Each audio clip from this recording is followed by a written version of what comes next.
아합이 이에 이스라엘의 모든 자손에게로 사람을 보내 선지자들을 갈멜산으로 모으니라. 엘리야가 모든 백성에게 가까이 나아가 이르되 너희가 어느 때까지 둘 사이에서 머뭇머뭇하려느냐. 여호와가 만일 하나님이면 그를 따르고 바알이 만일 하나님이면 그를 따를지니라 하니 백성이 말 한마디도 대답하지 아니하는지라. 엘리야가 백성에게 이르되 여호와의 선지자는 나만 홀로 남았으나 바알의 선지자는 450명이로다. 그런즉 송아지 둘을 우리에게 가져오게 하고 그들은 송아지 한 마리를 택하여 각을 떠서 나무 위에 놓고 불을 붙이지 말며 나도 송아지 한 마리를 잡아 나무 위에 놓고 불을 붙이지 않고 너희는 너희 신의 이름을 부르라. 나는 여호와의 이름을 부르리니 이에 불로 응답하는 신 그가 하나님이니라. 백성이 다 대답하되 그 말이 옳도다 하니라.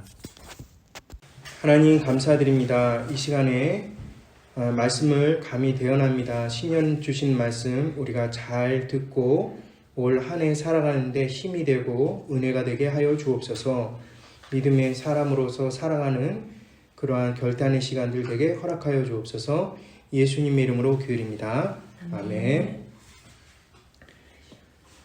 예, 우리가 잘 알고 있는 그런 말씀입니다. 여기 성경에서는 바알 선지자 450명이 나오지만 아세라 선지자까지 400명이 함께 도합되어서 850대 1이라는 그러한 대결이 나옵니다. 굉장히 유명한 말씀이기 때문에 성도님들도 이 부분에 대해서 잘 아실 것이라 생각이 됩니다. 하지만 오늘 말씀은 알고 있는 이 말씀이 정말 어떤 말씀인지 우리가 진의를 제대로 파악할 수 있는 그런 시간이 됐으면 하는 마음으로 이 말씀을 전합니다. 흔히 이 부분을 표면적으로 살펴보면 하나님과 바알의 대결로만 생각할 가능성이 있습니다. 하지만 이면을 살펴보면요, 하나님께서 다시금 이스라엘 백성에게 돌이켜 기회를 주시는 하나님의 계획이라는 것을 우리는 볼 수가 있습니다. 이러한 엄청난 대결이 있기 전에 열왕기상 17장 1절을 보게 되면요, 엘리야가 아합을 향해서 3년간 비를 내리지 않겠다고 예언하는 그런 내용입니다. 이 내용과 오늘 말씀이 서로 이어져 있다는 것은 우리는 잘 알고 있죠. 아합이 그의 아버지와 함께 하나님을 대적한 이유로 인해서 하나님께서 징벌을 내리신 처우이십니다. 야고보서 5장 17절에서 18절을 보니까 만 3년 6개월간 가뭄의 기간이 있었다고 나옵니다. 따라서 이것은 이스라엘에서 아주 중요한 농번기 3년 이상을 넘겼다라는 것을 의미합니다. 엄청난 식량난과 고통이 수반됐던 그런 시절이라는 것을 우리는 예상해 볼 수가 있습니다. 이 가뭄이 온 이스라엘의 고통에 극에 달았을 것이라는 것을 우리는 짐작할 수가 있습니다. 이런 고통은 하나님 앞에서 불순종하는 아합과 함께했던 그 이스라엘 백성들뿐만 아니라 하나님의 사람인 엘리야도 동일하게 겪었던 고통입니다. 열왕기상 17장 3절에서 7절을 보게 되면 하나님의 일꾼 엘리야만 가뭄 속에서도 예외적으로 은혜를 베푸시는 부분이 나오고요. 그리고 그린 시냇가에서 숨어서 목을 축이는 그런 장면도 나옵니다. 그리고 나서 시냇가가 다시 마르고 이후에도 여러 은혜 가운데 연명할 수 있는 기회를 주시지만요, 적어도 그 가뭄의 고통에서 완전히 엘리야도 벗어날 수 없게 되어 있음을 우리는 알 수가 있습니다. 오랜 가뭄은 그 처벌을 당연히 받아야 될 아합과 그의 백성뿐만 아니라 하나님의 사람들 역시도 그 나라의 그러한 죄악으로 인해서 함께 고통을 당할 수밖에 없다는 것을 우리는 생각할 수가 있습니다. 따라서 우리가 올 한 해 동안 지금 우리가 살고 있는 이 미국과 그리고 세계 그리고 지역과 사회를 위해서 기도해야 하는 중요한 이유가 있는 것입니다. 하나님을 두려워하지 않는 위종자들을 위해 그리고 나라가 어렵게 될 경우에 그 고통은 그 안에서 살아가는 하나님의 사람들도 역시 고스란히 감내해야 함을 우리는 알기 때문에 그렇습니다. 드디어 하나님의 때가 되어 엘리야에게 열왕기상 18장에 보니까 초반부에 보니까 하나님께서 아합을 만날 것을, 그래서 문제를 해결할 것을 하나님께서 연결해 주심을 보게 됩니다. 엘리야는 오바댜의 도움을 받아 아합을 다시 만나게 됩니다. 근데 아합이 엘리야를 만나자마자 대뜸 이런 얘기를 하죠. 17절 한번 우리 한 목소리로 한번 읽어보겠습니다. 17절입니다. 시작. 엘리야를 볼 때에 아합이 그에게 이르되 이스라엘을 괴롭게 하는 자여 너냐. 이 괴롭게 하는 자는 히브리어로 제오케르라고 나오는데요. 이것은 저주 또는 괴로움을 따라 몰고 오는 자, 이런 것으로 의역할 수가 있습니다. 쉽게 말하면 엘리야가 이 자신의 아합의 신인 바알을 노하게 해서 이스라엘의 기근을 만들었다, 이렇게 얘기를 하고 있는 것이죠. 아합은 이스라엘 왕입니다. 그런데 하나님의 진노에 대해서 이해를 하지 못하는 것이죠. 아합이 무지하고 또 바보 같은 그런 모습을 보게 되는 것이죠. 그것은 하나님께 대한 믿음이 아합에게는 없기 때문에 그렇습니다. 그래서 아합은 도리어 죄의 원흉이 바로 자신들에게 있다는 것을 알지 못하고 엘리야를 질책하는 모습이 나오는 것이죠. 이러한 자들의 특징이 있습니다. 이러한 자들의 특징은 굉장히 자기중심적이라는 것이죠. 이러한 어떤 사태가 일어나는 것에 대해서 모두 남 탓을 하고 있다는 것을 보게 됩니다. 하나님의 저주의 의미를 제대로 파악하지 못할 때 그것은 저주 그 이상도 될 수가 없는 것입니다. 오직 하나님께서는 하나님의 사람에게만 그 벌에 대한 이유를 가르쳐 주시고 그것에 대해서 회개하고 돌이키게 하실 수 있는 것입니다. 잘못된 우상에 매여 있는 사람들은 흔히들 내로남불이라고 하죠. 한국에서는요.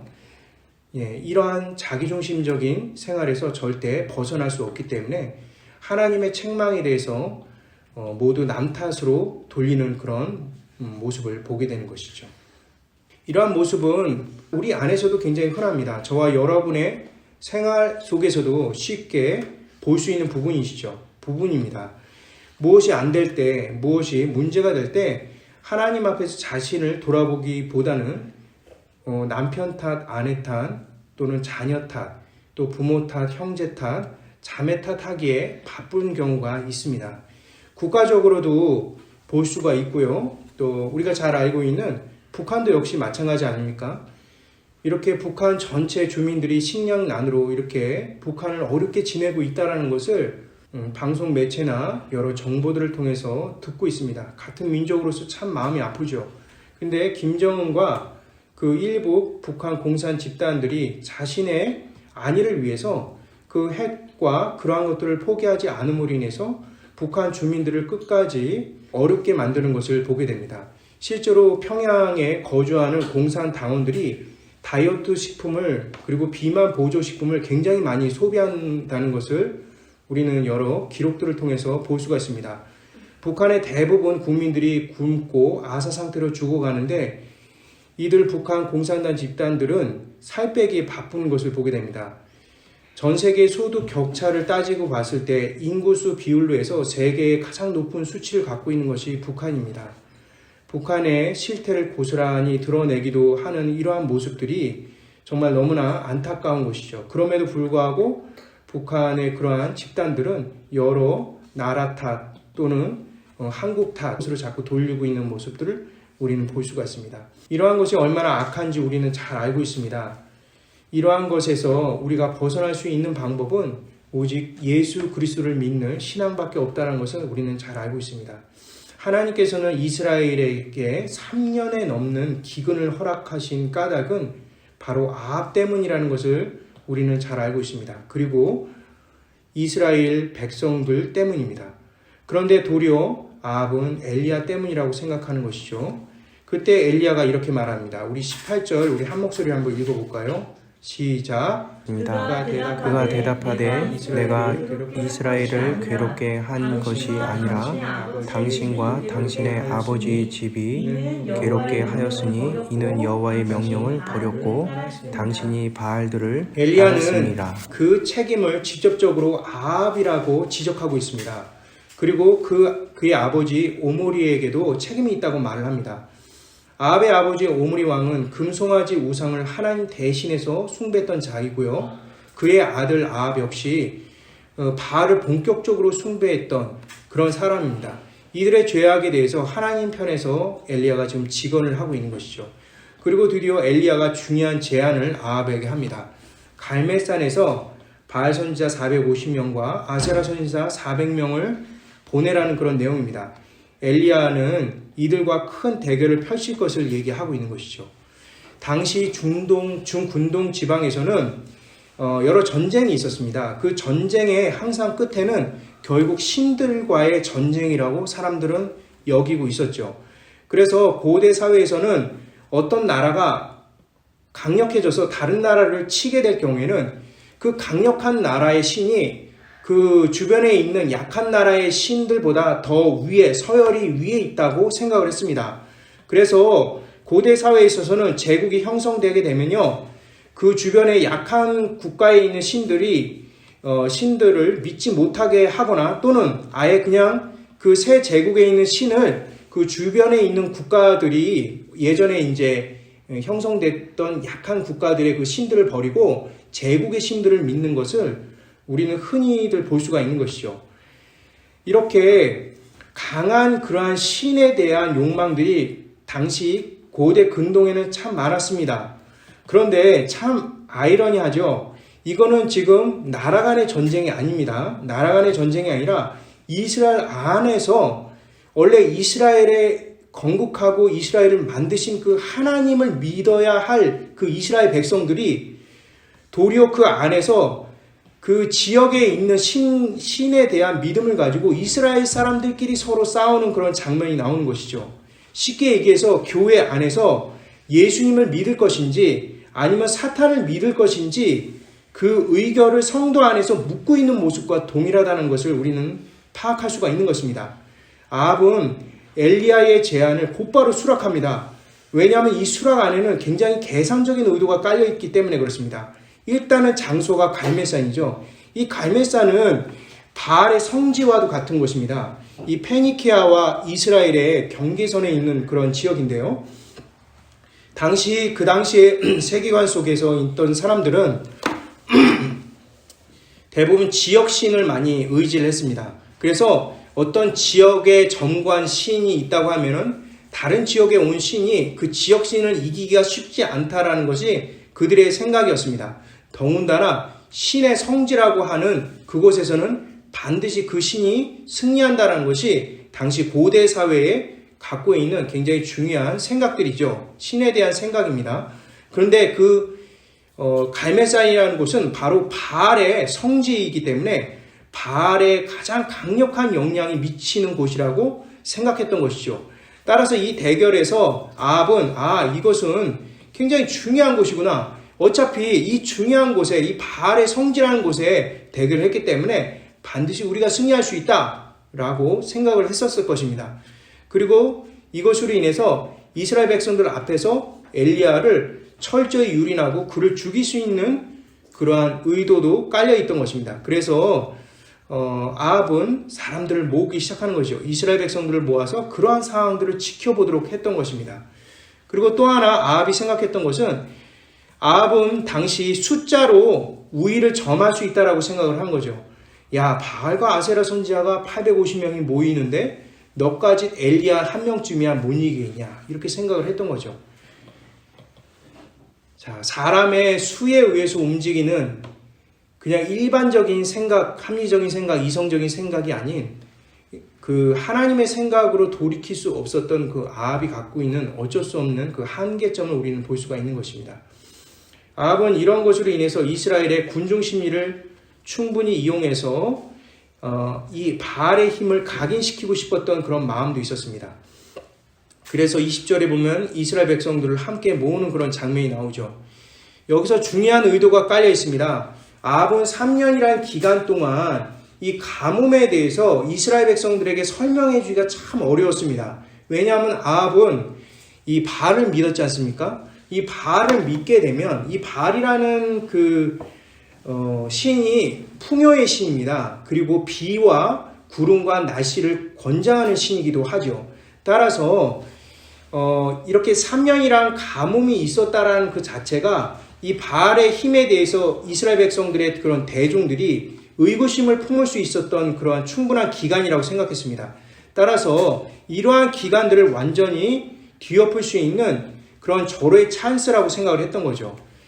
당시 중근동에 특별히 이 팔레스티안 지역에서는요, 가장 위대한 신으로는 엘이라고 했습니다. 엘, 그러니까 태양신 엘이 있었고요. 그 다음에 차지했던 차세대 신으로는 바알이 있었습니다. 이거는 페니키아 리스 샴나 문서에 자세히 나와 있는데요.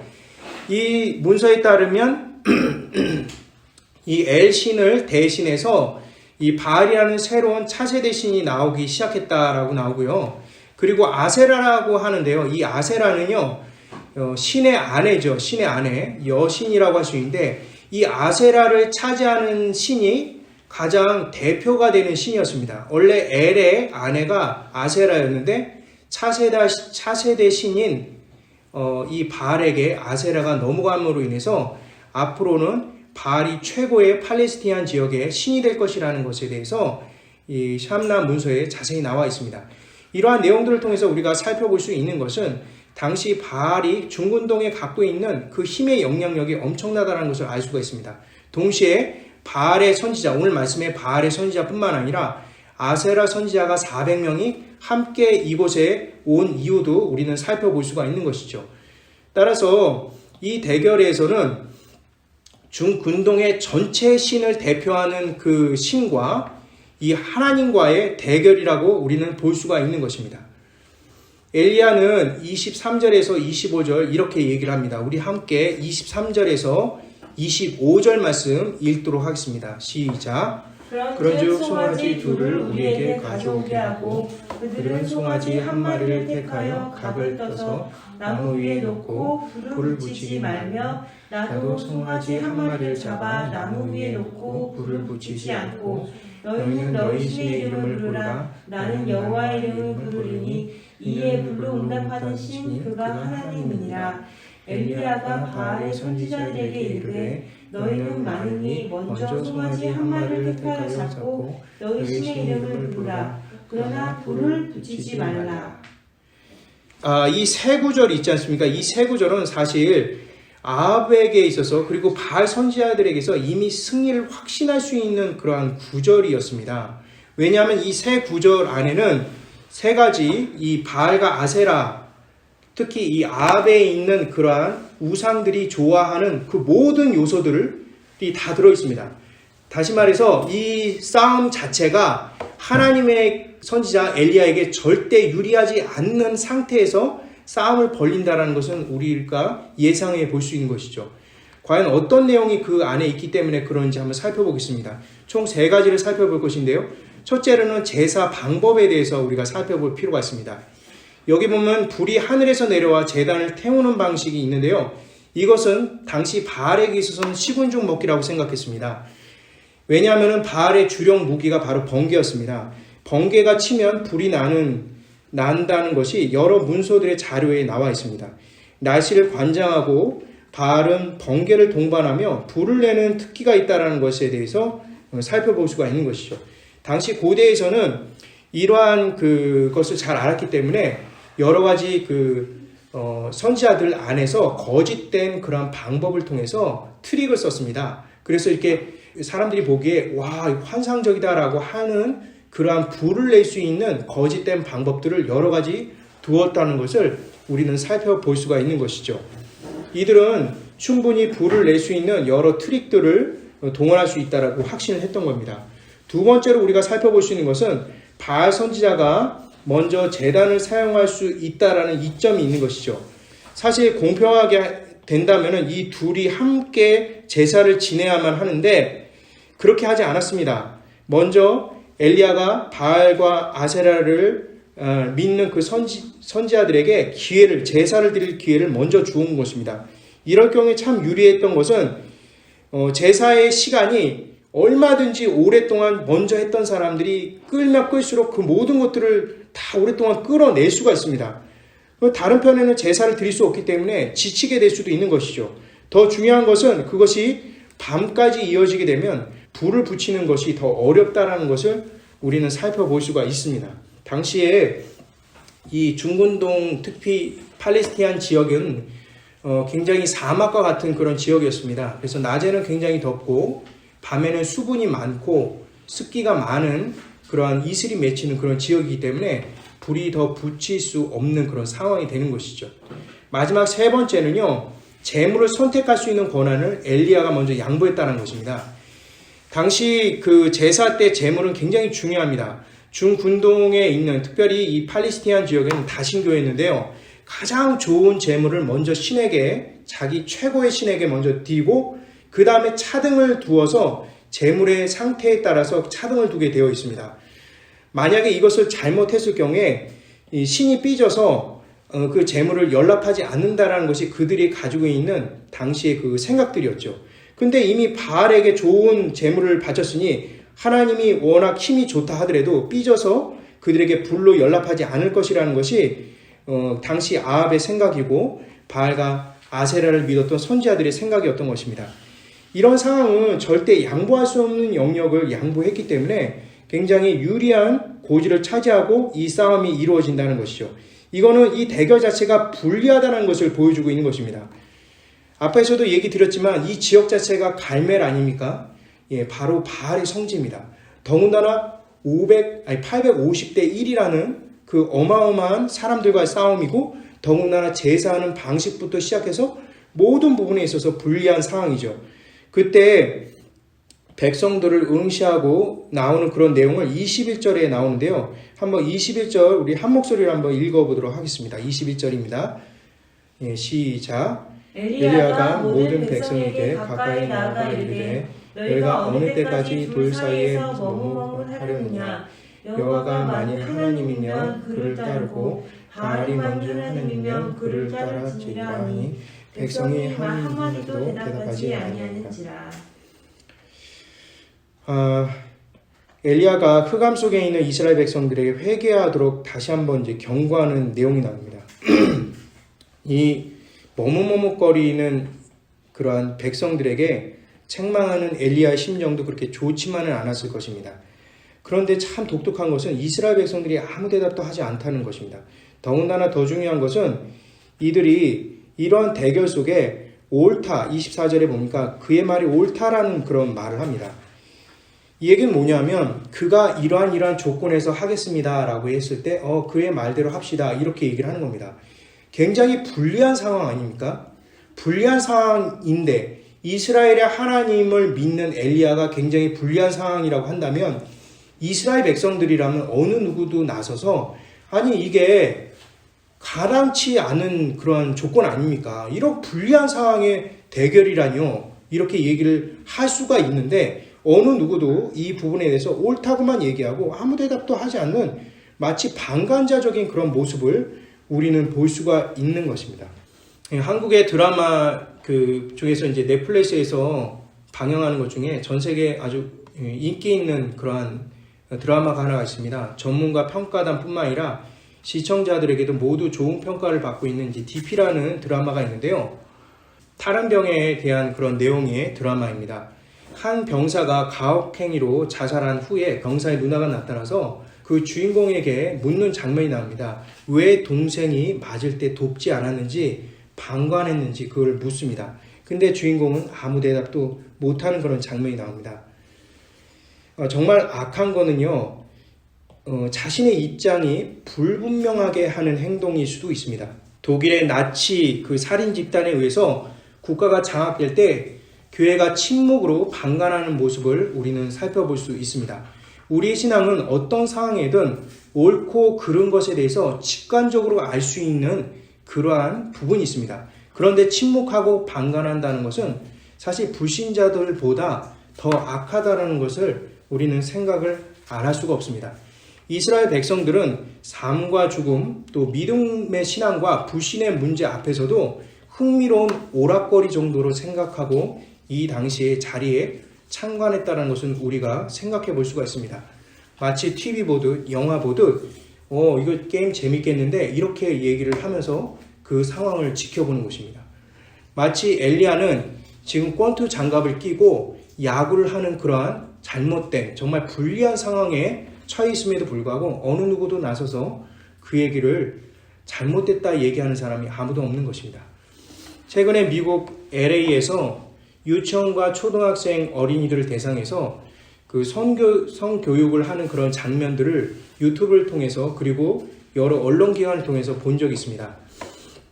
최근에입니다.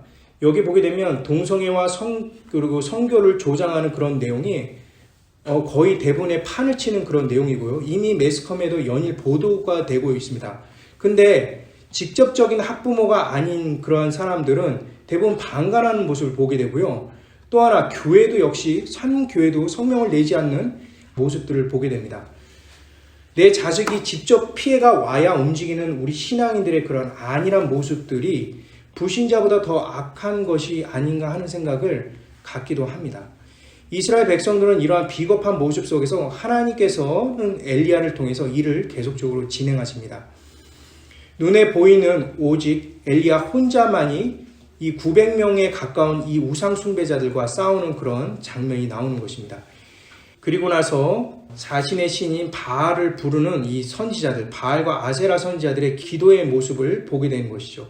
26절 우리 한 목소리를 한번 읽어보도록 하겠습니다. 시작. 그들이 받은 송아지를 가져다가 잡고 아침부터 낮까지 바알의 이름을 불러 이르되 바알이여 우리에게 응답하소서 하나 아무 소리도 없고 아무 응답하는 자도 없으므로 그들이 그 쌓은 제단 주위에서 뛰놀더라.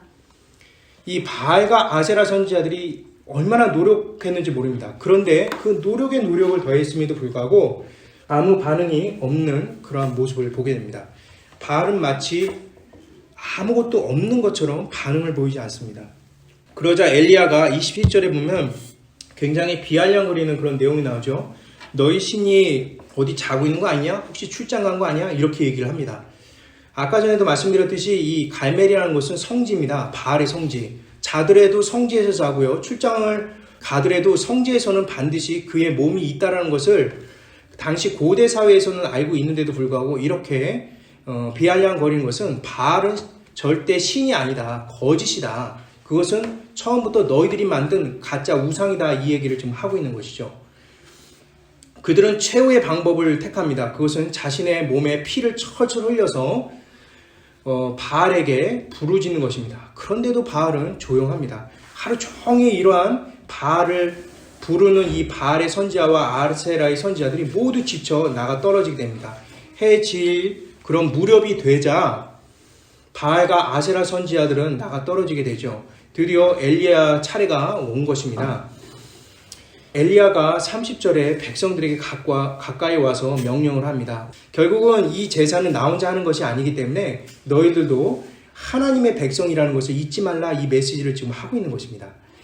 엘리야는 단을 수축하고 새롭게 단을 이제 정합니다.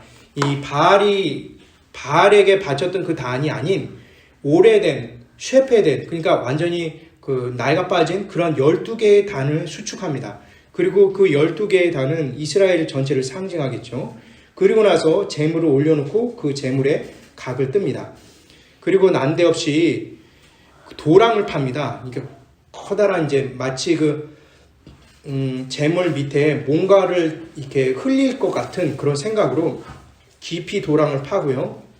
그리고 물을 채운 다음에 12번을 그 물 위에 붓습니다. 그리고 나서 거기에 완전히 흠뻑 젖게 되는 것이죠.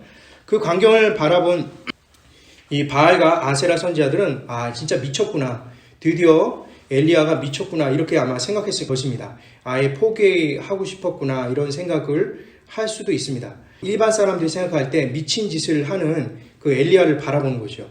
그러니까 불이 떨어져서 완전히 살라야 되는데 그 자체를 완전히 불가능하게 만드는 그런 상황으로 만들어버린 것입니다. 그리고 나서 엘리야가 기도합니다. 36절에서 37절 말씀 우리 한 목소리로 한번 읽어보겠습니다. 시작. 아브라함과 이삭과 이스라엘의 하나님 여호와여 주께서 이스라엘 중에 하나님이신 것과 내가 주의 종인 것과 내가 주의 말씀대로 이 모든 일을 행하는 것을 오늘 알게 하옵소서. 여호와여 내게 응답하옵소서. 내게 응답하옵소서. 이 백성에게 주 여호와는 하나님이신 것과 주는 그들의 마음을 되돌이키심을 알게 하옵소서. 이 기도 내용은 바알 선지자들의 내용과 너무나 다릅니다. 바알 선지자들은 응답하소서 연거푸게 이렇게 불렀죠. 그 내용을 보게 되면 내가 드렸으니 당신도 주셔야 합니다. 내가 이렇게 열심히 헌신을 행했으니까 이젠 당신 차례 아닙니까? 내가 헌신했으니까 마땅히 저는 받을 자격이 됩니다. 이렇게 바알의 선지자들은 그렇게 기도를 했는데 엘리야는 그 엘리야 기도 속에서는 세 가지 부분이 담겨 있는 것을 보게 됩니다. 먼저 첫 번째 본 것은 조상과 언약, 즉 약속을 세웠던 그 하나님에 대해서 얘기하고 있고요. 그 언약의 당사자가 바로 우리들이라는 것을 보여주고 있습니다. 그리고 그 일을 행하는 것이 나 엘리야의 의지가 아니라는 것을 보게 되는 것이고, 그리고 전적으로 하나님께서 택하셔서 이 일을 치르고 계신다는 것을 얘기하고 있습니다.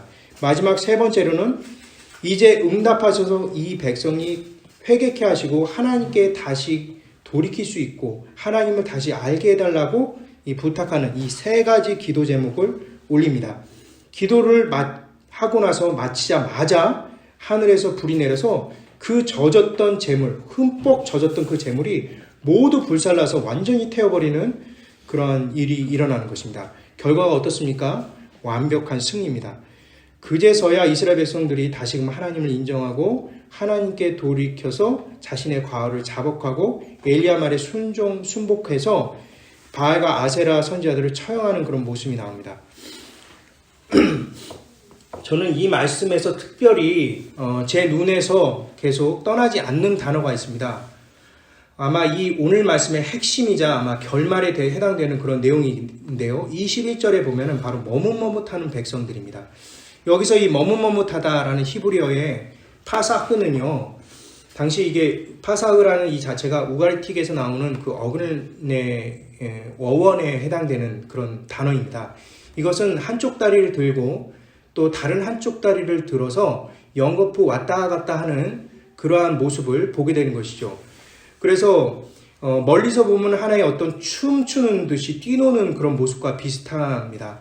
이 단어가 다시 한번 쓰인 것이 26절인데요. 26절에도 같은 단어, 어근을 갖고 있는 내용이 나옵니다. 18장 26절 그럼 한 목소리 한번 읽어볼까요? 시작. 그들이 받은 송아지를 가져다가 잡고 아침부터 낮까지 바알의 이름을 불러 이르되 바알이여 우리에게 응답하소서 하나 아무 소리도 없고 아무 응답하는 자도 없으므로 그들이 그 쌓은 제단 주위에서 뛰놀더라. 예, 뒤에서 뛰놀더라. 이 단어가 바로 파사흐에서 나오는 어근입니다.